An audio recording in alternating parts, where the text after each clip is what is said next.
Okay, we're going to talk about 2.2 inductive and deductive reasoning.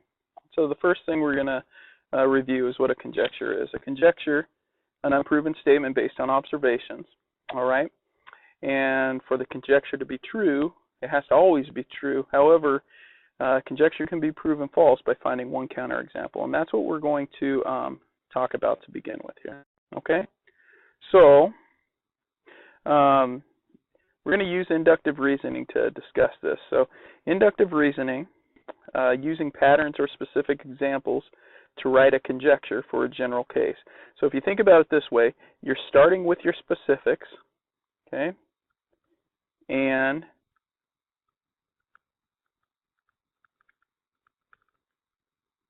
you're going to move to the general. All right. I'm not sure why my pen says whenever I put it close to there, but that's a nice way to think about it. We start with the specifics and we move to the general. All right. And so using an example, if you have the pattern 3, 6, 9, 12, 15, we could say, well, really the pattern, just looking at observations here, is we're adding 3 every time. Add 3, add 3, add 3. Okay, another way to think about it is we're doing 3 times 1, 3 times 2, and so on. So we get 3 times 3, 3 times 4, 3 times 5, or 3 times 6, which is also known as 18, and 3 times 7, which is 21. So you could say, to find the next term in the pattern, you add 3 to the previous term, or the next term is 3 greater than the previous term.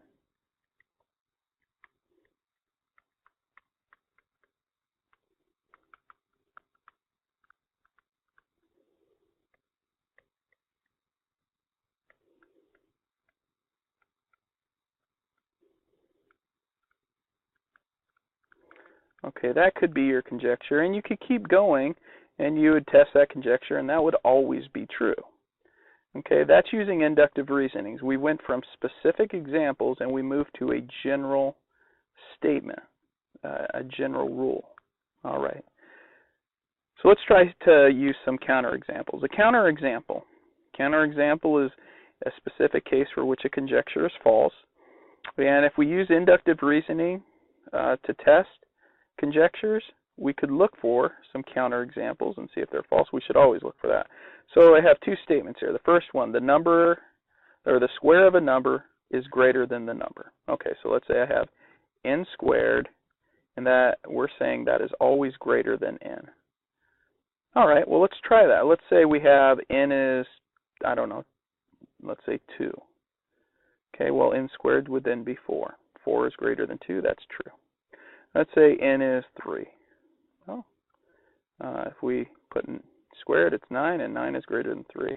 And we could do 4, and, well, if we square that, that's 16, that's greater. Well, let's work backwards. Let's say we have 1. And we square that, it's 1. Well, 1 is not greater than 1. In fact, it's equal to 1. That right there is a counterexample. Okay, we have a situation where our conjecture is false.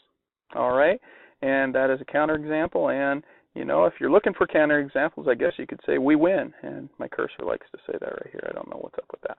So this right here is a counterexample, and you can find a lot of different counterexamples here. In fact, if you square, say like 1/2, well, 1/2 squared is 1/4, and 1/2 is bigger than 1/4.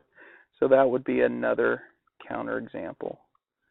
Okay, in fact, that ends up looking like that. Oops. All right, definitely not true. All right. Well, that goes with that. In fact, let's switch colors here. Let's try another one. If we have, say, the sum of 2 negative integers is a negative integer. So let's say I have -2 and I add -1. Well, that is -3. Well, we'll try another one. -4 plus -8. Well, that's -12. All right. You can add some fractions like, well, let's just keep with whole numbers. How about that?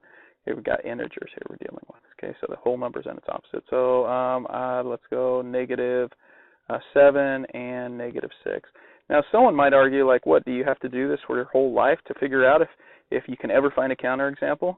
Well, you have to use some reasoning, right? I mean, it looks like we can't find a counterexample. We could try, but if we just think of a number line positive and negative, well, if you have a negative number, any negative number, we'll just call it n. Okay, we have a negative number n. If we add to it a negative, it means we're going this way on the number line. Well, if you're going to the left on the number line, you're not getting any closer to that positive n. You're moving away from 0 towards that negative n. Therefore, this is always going to be true. Therefore, there's no counterexample. You've tested the conjecture. The conjecture is held up. This is a true conjecture. This is a false one. You found the counterexample. Okay? All right. Another type of reasoning is called deductive reasoning, and deductive kind of works the other way, whereas inductive had the triangle going from specific to general. Deductive kind of goes the other way. It starts at general, not general, general.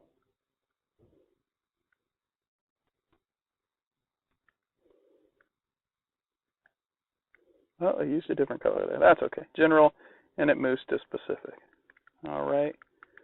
That is deductive. We start with the general and move to the specific. So, for example, if two angles have a sum of 90, then they're complementary angles. And that's true because of the definition of complementary angles. Okay, so we've went from a general, a rule by the definition of complementary angles. Okay, and we could do now some examples. Well, we could say, well, that would mean if I have a 60-degree angle and a 30-degree angle, those are complementary angles.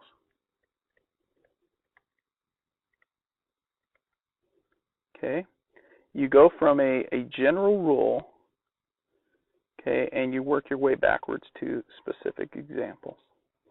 All right. Two types of deductive reasoning we use are law of detachment and law of syllogism. So the law of detachment says if the hypothesis is repeated, then we can form a new conclusion. So these kind of get a little confusing unless we try some, and then they're kind of easy. So, for example, law of detachment, a type of deductive reasoning. If it is the weekend, then Joe will go to the movies. Okay, that is our conditional statement. Okay, our hypothesis, if it is the weekend. Okay, the conclusion, Joe will go to the movies. All right. Well, the hypothesis now is completed, or excuse me, repeated. It is Sunday, which means our conclusion, since Sunday is a weekend day, it means Joe, actually write the word Joe, hopefully I get the correct color there.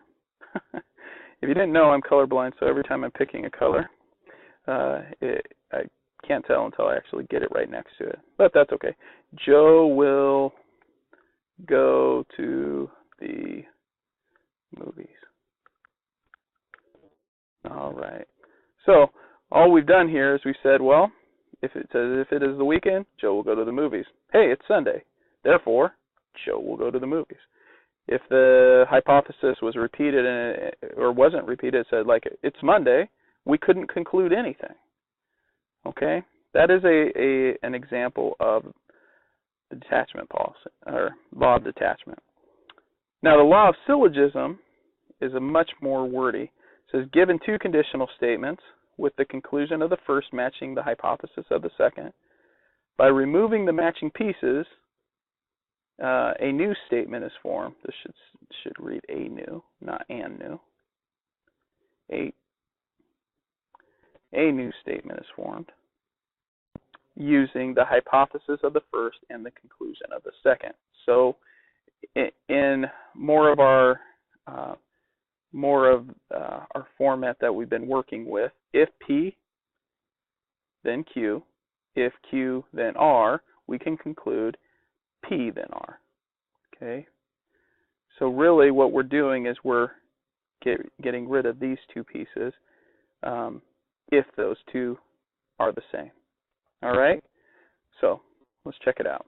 If I go to the store, that would be our P, if you think of it that way. Then I will buy donuts. That would be our Q. If I buy donuts, that would be our Q. I will spend my money. That will be my R.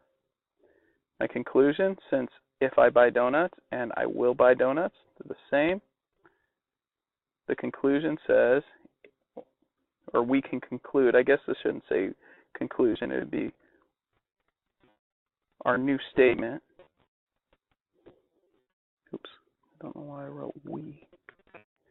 So our new statement would be, if I go to the store, then I will spend all of my money. Okay, so we've now went P to R. All right, because we know if we're going to the store, we're going to buy donuts, and buying donuts makes us spend all our money. So we're able to get rid of these two pieces that were the same, the conclusion and then the hypothesis, and keep the original hypothesis and the former conclusion there. All right, that's the law of syllogism. All right, so kind of thinking of it this way, you know, I can't take credit for this picture because I found it online, and I don't know who to credit it to. I couldn't figure it out, but I do like the picture format.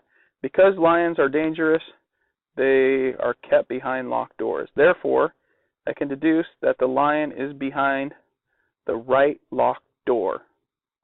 So, since this door is locked, if I'm coming up to these doors and I don't want to encounter a lion, I'm going, using deductive reasoning, I'm going through the door that is unlocked, even if I have a key to the locked one, because there's probably a lion there. That's using deductive reasoning. That's just kind of a rule of thumb. Okay, lions are dangerous, they're kept behind the locked doors. Whereas inductive reasoning uses the same example. Growling indicates the presence of a lion, okay, behind the door. So now we're using some kind of specific example that's telling us, hey, there is a lion there. Okay, we infer the lion is behind the right door, the growly door, so therefore we go to the left. So note the difference here. We have a specific reason, an example showing us the lion's there, versus this one where we don't have an example, we just have a rule we are following. All right.